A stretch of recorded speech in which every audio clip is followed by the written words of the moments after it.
Hello and welcome back. Today we are going to be doing a bit of a shorter tutorial, 10 buildings you need to know in EU5. Some of these are a little bit more simple, some of them are more complex. We are going to start with the simpler ones, kicking things off with the very modest temple building, which is going to give you 5% max control. This is the key thing. It does give you unrest and also literacy reduction, but this is a very, very important thing. And if you don't know what control does, it's one of the most powerful modifiers in the game. It increases not just how much income you get from everything that is going on in the location, both buildings and RGOs, but it is also going to increase your manpower there and your levy size there. So it's your economy and also your buildings. And just to kind of illustrate how cost effective this is one of the cheapest buildings in the game. It's an age 1 building. It has age 1 pricing. And if you take a look here, we have in this location 143 buildings. Let's say 100 of these. It's a little bit more, but let's say 100 of these are our economic buildings, right? This temple is effectively giving us 10% more productivity out of all of these buildings because we are getting 10% more contribution to the tax base in all of these buildings. So it's almost the equivalent of 10 buildings, some of which are considerably more expensive to upgrade or build than the temple itself. And so it is extraordinarily cost effective in terms of making money. And then it is also one of the ways in which you can increase your army, especially in the early game. This is going to be a bit of a thing that you are going to be dependent on levy size, and it will give you access to more levies. Next up, we have the lumber mill and also the mason, both of which are performing a very similar function. For these, you notice they don't have any input goods, so they will be a constant price relative to what modifiers you do have for buildings. However, most other goods do have a requirement in terms of the goods required to produce it, and the most common two goods, especially early game, especially for your starting economy, are going to be masonry and lumber. And what these do is they decrease the cost required to construct buildings. Now, this isn't just directly based on the price of the masonry, but rather the available supply or the stockpile of the masonry in the location or in the market, rather. You can see here, this is a little bit deceptive. It says that we have no stockpile, but then we have a massive stockpile. So as you build up a large stockpile of goods, I'm pretty sure this is the way that it operates, not based on price, but based on stockpile. You will get the discounts on all the buildings. And so having a surplus of both masonry and lumber is very important in the early game as you are starting out and getting your buildings kind of up and going, because getting a 33% discount on everything is valuable. This is the only building that produces masonry is the mason, so you have to build it to get those. And the lumber mill is going to be a concession. If you don't have another source of lumber through RGOs, you can build through the lumber mill. Something that is especially important to note on the mason is that, well, first of all, we have production efficiency, and this is also worth noting for the lumber mill. They will get production efficiency as well, allowing them to be pretty efficient per level. You notice 9 levels, 13 lumber, but for the mason specifically, it is going to use input goods that are RGO, and so it is worth building it in locations that either have clay or stone, because either of these are going to be used as the PMs in the mason, which is one of the reasons why we have built up masonry in this province, because the clay will make every single mason there produce 10% more output, which is quite valuable, and so that is why we have done this. Although we do need to kind of come in and change the PMs here specifically on some of these. Next up, for Building 7, we have one that's pretty straightforward in the Royal Garden. It's only available for monarchies, and the big idea is that it gives you monthly diplomats at point 2. You'll very often have to import marble and gold in order to make this constructible, but it is well worth it, especially in the early game. You don't have a lot of sources of monthly diplomats, and often you will have to turn towards the Diplo slider, which is going to represent an enormous cost. What the Diplo slider gives you is loyalty of subjects, often not very important in the early game, and monthly diplomats. If you are spending on the slider, the way you need to look at it is half the cost of a full slider. That's the equivalent of income that you are getting from the Royal Garden. So for us here in this game, if we could build the Royal Garden, we can't because we're a republic, it would be worth 860 ducats worth of income effectively if what we were going after is the diplomats. And so this is a very important building, and it's also very easy to overlook and forget that you can build it, and so it is one that I think is worth drawing emphasis towards. Next up, for buildings 6 and 5, we have irrigation and also the farming village, which form the backbone of a breadbasket location where you are stacking a whole bunch of food modifiers, and in key kind of importance, these are both giving percentage of food production. You can see percent food production here, and there's also percent food production here. And so when you stack it all together, you can get an enormous amount of percentage food production. You see plus 187 food percent production, and then you stack with this with flat sources of food, like having an RGO that has 8 plus in terms of the amount of food it's getting, like the wheat here, and also building things like sheep farms, which produce wool, which produce food, and also fruit orchards, which produce food, although not very much. The fruit orchard is not as much worth it. Now, importantly, there's some things going on with the farming village. Starting next week, conscripts are going to, or levies are going to scale with laborers and soldier pops, promoted pops specifically. So these potential promotions will actually increase levy size, and this is something worth noting. The local peasant power, not too concerned about this one way or another, but it is a modifier in there. Local food capacity will help with your population growth, and then we do have the local food production that is worth noting, the percent modifier. Also, they are producing cattle. Now, since this is a production building, it is important to note that this is often going to be something that you want to subsidized. That way it can be always employed up. And so you can see here we have some of these in the negative. And so what we could do is we can put in building subsidies because the value of the building is the percent modifier and the food. And you generally build these, a lot of these, when you want to stack more food. Food effectively allows you to buy more urbanization. And so this helps to facilitate that as a pattern. So the farming village is very strong. Irrigation is also quite strong. You can see it gives local population capacity, which effectively gives you a little bit of pop growth, and it also gives you local food production. This has a little bit of tension with a couple of other river buildings, which we'll mention. It importantly has a little bit of tension, or no tension with the bridge, but the bridge does give you proximity cost, which helps to give you more control in locations, and perhaps worth mentioning. But also irrigation, it's giving us this food modifier. We want to stack this specifically in rural locations where there is a food RGO in order to get the maximum kind of force multipliers. If we had this building not rural, if we upgraded to a town, we would lose access to having the bonus of additional maximum RGOs being applied to the wheat, allowing us to have a lot more wheat, allowing us to apply a higher and higher modifier, or the modifier of additional food to a higher and higher base amount of food.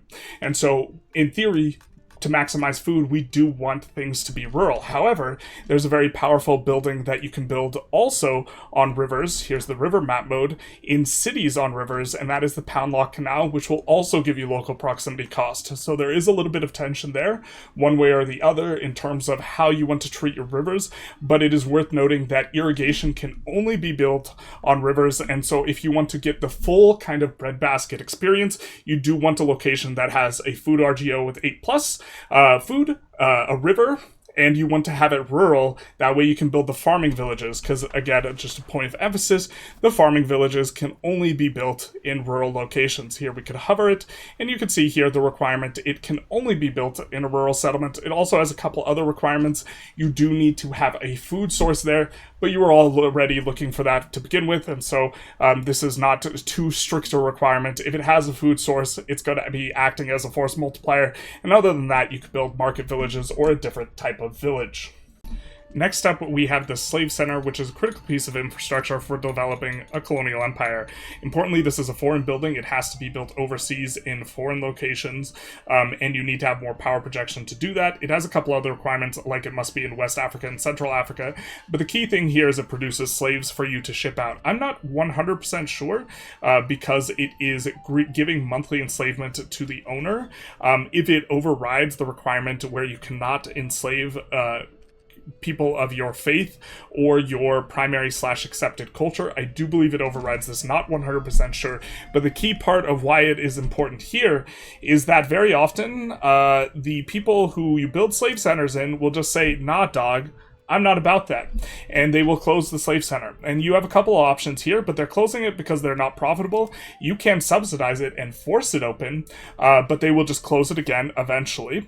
Or you can go about making sure that you have cheap input goods there so that it will be profitable, and also make slaves more expensive by exporting the slaves. You can see here stone, tools, firearms, paper, all quite expensive, making this PM unprofitable, and it is the unprofitability profitability that is causing them to close this. And so very often you will want to establish a sort of beachhead where you are doing stuff like building a whole bunch of tools in order to make the price cheap, in order to make the slave centers more profitable, so that they hopefully, ideally, keep them open. And this sort of strangeness is part of why this is a building that is important to emphasize here, and it's also just ubiquitously important for getting the ability to have slaves in these other locations. And so this is going to be important.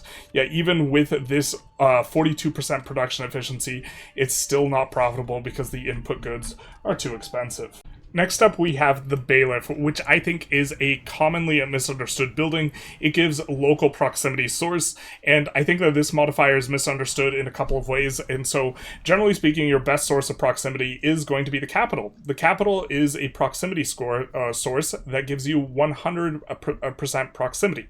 It will radiate out this proximity to your other locations, as will every other proximity source.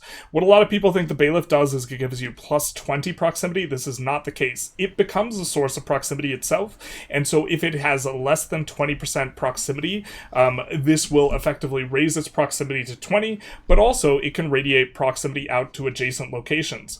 You can see here the proximity source of this location is actually this location with the bailiff, and we are losing some proximity in terms of the expenditure to move overland here, but we are still giving 6% proximity here. This is a source of proximity, but if there is more proximity, more than 20% proximity, this will not do anything for this location. It will not add plus 20 on top of the proximity that it is receiving. It is just a source that is equal to 20. So it sets the floor at 20. So that's kind of the first thing. What this is going to do is going to effectively give you plus 15 control. Our current max control is 17 in this location, and 15 of this is coming from proximity. Your proximity times 75% is going to be what you get in terms of control, and so this is, much like the temple, giving us control, allowing us to have, instead of 2% control, 17% control in this location, giving us way more income and various other things for this. Now, I think another thing that's commonly misunderstood is that it is giving power to the nobles and that this is a problem. Well, this 100% powers to nobles is often not going to be a major factor. And the reason for this has a little bit to do with the math, and we won't go into too much of detail, but you can see here all the percent modifiers we are getting towards crown power, and let's call this maybe plus 200%. It's not quite plus 200%. It's really kind of closer to 150%. It's not even 150%. Let's call it 150%. So our total crown power modifier, in addition to the 100 base crown power, is going to be equal to around 250%. If we take a look at our modifiers for the nobles, we have a lot. And what happens is the more and more modifiers you have, the less and less significant these modifiers are.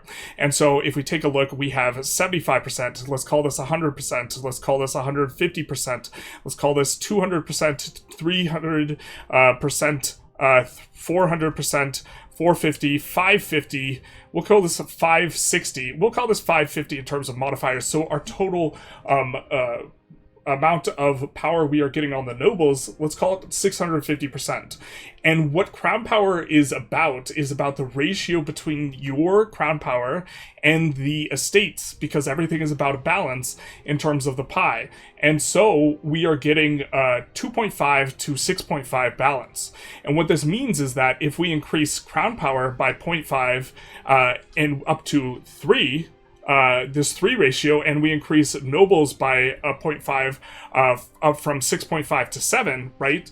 In terms of the math, that is a super win for crown power, because we have way more noble power modifier, right? And so because 3 to 7 is a better ratio than 2.5 to 6.5.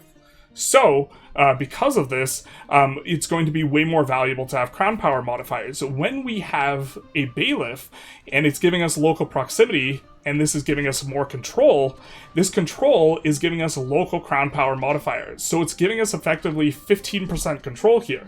And so, sure, it does give plus 100% nobles power, but it's also giving plus 15%.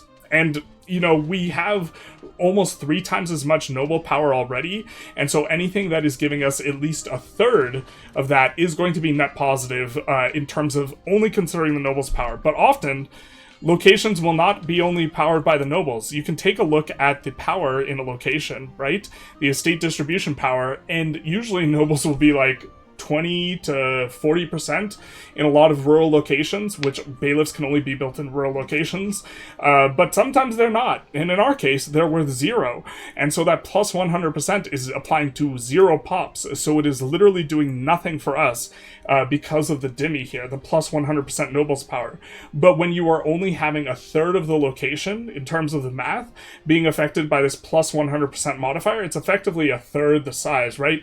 And so plus 33% nobles power is going to be less valuable than the effective plus 15% crown power you get in the location by virtue of increasing your control. Not only that, it's actually not really plus 15% on 250, because we have to consider the local crown power modifier being close to minus 100%, so it's actually plus 15% on 150. Now, this has been kind of a little bit of math to talk through, but I think it's commonly misunderstood, and the TLDR of this is that in almost all situations in terms of the math, the local nobles power will, if you are doing this on a location that has 0 proximity, specifically, if you do it on a location with 18, 19 proximity, it might add more power to the nobles.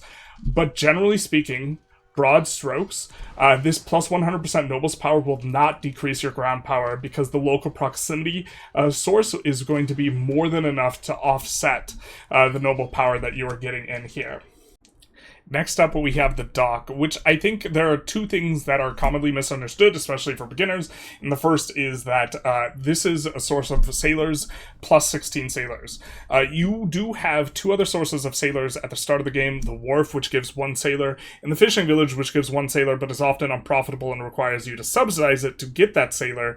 But functionally speaking, you don't actually get a lot of sailors until you get the dock. And this is kind of a key and important point, and is also true for the armory, for the manpower. You are not going to have very much manpower. You only get access to manpower through the sergeant tree, which only gives 5 manpower until you get the building. So the first thing is that manpower and sailors are both going to require, functionally speaking, techs, unless you have some sort of special advance per your country. But the other important thing to understand is harbor capacity. Now, proximity is very, very important, because proximity, as we've kind of discussed, is a source of control here. And you can see our proximity map mode. We are projecting actually proximity quite a lot overseas, and a very important part of this is going to be when you are exiting a port and when you are entering a port.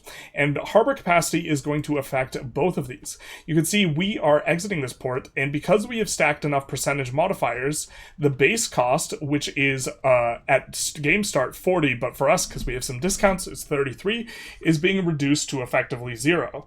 And a big portion of this is going to be your harbor capacity. You get 0.75 times your harbor capacity. We have a harbor capacity here of 120. You get 0.75 times your harbor capacity in terms of your reduction of both entering and exiting a port. And so it is very important to have harbor capacity if you are playing a naval country in your capital, or wherever your capital is eventually spitting its proximity out from overseas. And it is also important where you are receiving here. So you can see here in Carthage, we are only paying 0.01 as well as on the entry, and as a consequence, our proximity to this location here is very, very high. We have a proximity of 85 despite it being split. We have a bunch of sea zones we travel through, spend about 2.5 each, and then we have the entrance and exit 0.01. If we had to pay the full cost, we would, instead of having this 84% proximity, we would have 66 less, even with our reduced segment cost. If it was the base segment cost, right, proximity cost through port, if it was base, this would only have a proximity of 4. And we could take a look at another location to kind of illustrate this a little bit. We have significantly less proximity in this location, only 77 instead of this 84 here, even though we have to travel through 1 less sea segment to get to here. And the reason why is this location has significantly less harbor capacity, and so we don't have as big a percentage reduction here on this really big 33% cost, and as a consequence we have to pay 10 for this, which is roughly speaking half of the overall cost. It's almost half of the overall cost of proximity to this location. So harbor capacity is very, very important. And if you are trying to establish stuff navally, you will notice that harbor capacity is going to be a huge driver of if you can get a lot of control there.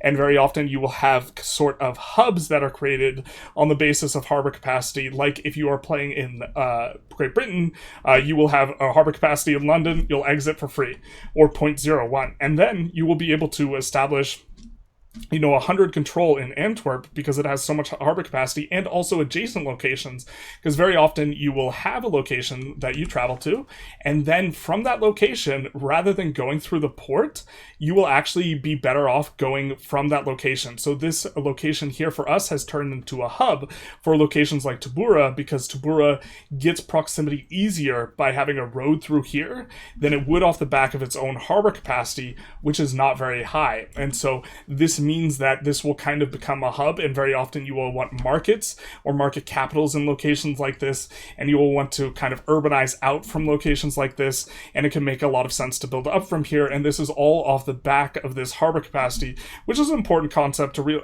recognize, but also you get a lot of these buildings and they upgrade through time that give you more harbor capacity, and so they are a critical point of infrastructure that really kind of changes the way you play and also changes the value of these locations through time, because having a natural harbor becomes less and less important as you get more and more of these buildings like the dock. Of these buildings, worth noting is also the protected harbor, which is going to give 0.1 harbor capacity. I think this is the easier one to overlook than the dock chain, because there's going to be several buildings in the dock chain, but the protected harbor, this is the only one. It's in H2, and it's going to give you 0.1 harbor capacity.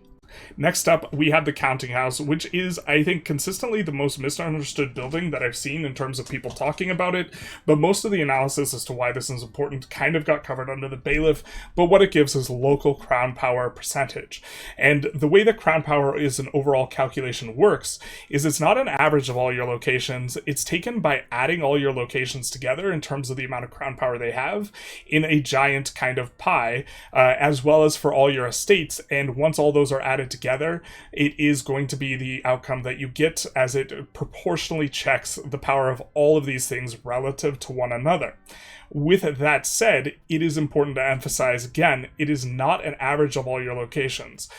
Generally speaking, the locations that have the most power will actually be your urban locations, and the counting house can only be built in urban locations. And so what the crown power counting house effectively is giving you, if you were to build it in every single location you own, is plus 33% crown power. And this is often during a phase of the game where you can have less than 25% crown power. In fact, we have less than 25% crown power here.